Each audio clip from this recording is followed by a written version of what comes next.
ბელარუსში პოლიტიკურ პატიმრობაში მყოფი ერთ-ერთი მთავარი ოპოზიციონერი სერგეი ციხანოვსკი გათავისუფლდა. ინფორმაცია ამის შესახებ პირველად მისმა მეუღლემ უცხოეთში მყოფმა ოპოზიციის ლიდერმა სვეტლანა ციხანოვსკაიამ გაავრცელა. სერგეი ციხანოვსკი, რომელიც 2020 წელს პრეზიდენტ ალექსანდრ ლუკაშენკოს წინააღმდეგ კენჭისყრას გეგმავდა, ამავე წელს დააკავეს და 19 წლით თავისუფლების აღკვეთა მიუსაჯეს. ის მინსკიდან ხელბორკილებით ლიეტუვაში გადაიყვანეს, სადაც შეხვდა მეუღლესა და შვილებს. სვეტლანა ციხანოვსკაიას ოფიციალურ ტელეგრამ არხზე გავრცელებულ ვიდეოში ჩანს, როგორ ჩამოდის ციხანოვსკი თეთრი მიკროავტობუსიდან, როგორც ბელარუსის ოპოზიციონერი ლიდერი ამბობს. დაკავების შემდეგ იზოლაციაში იყო. მას არც საკვები ჰქონდა და არც მკურნალობის შესაძლებლობა.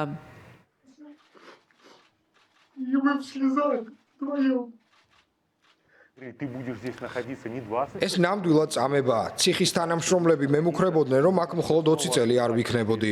411 მუხლითაც გამასამართლებდნენ. ეს საშინელი მუხლია, რომელიც პატიმრობას ახანგრძლივებს. მაგალითად, თუ დროზე არ დაასუფთავე ოთახე, უკვე დარღვევად ითვლება. ერთი დარღვევაც კი საკმარისია, რომ სასჯელი 2 წლით გაგიხანგრძლივონ. ასე უგრძელებენ სასჯელს სხვებსაც, არა მხოლოდ მე. ისინი ამ გზით ცდილობენ, რომ ციხიდან ვერასდროს გამოხვიდე. მათ მითხრეს, რომ აქედან ვერასდროს გამოვიდოდი და გამუდმებით მიმეორებდნენ, რომ აქვე მოვკვდებოდი.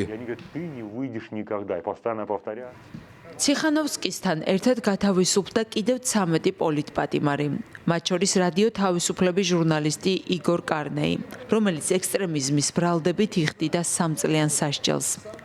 ციხანოვსკი მას შემდეგ გაათავისუფლეს, რაც ამერიკის შეერთებული შტატების ყოფილი ვიცე-პრეზიდენტის მრჩეველი კიტ კელოგი მინსკს ეწვია. ალექსანდრ ლუკაშენკომ კელოგს უმასპინძლა და განაცხადა, რომ ამერიკელები ბელარუსის ტერიტორიაზე უსაფრთხოდ იქნებიან.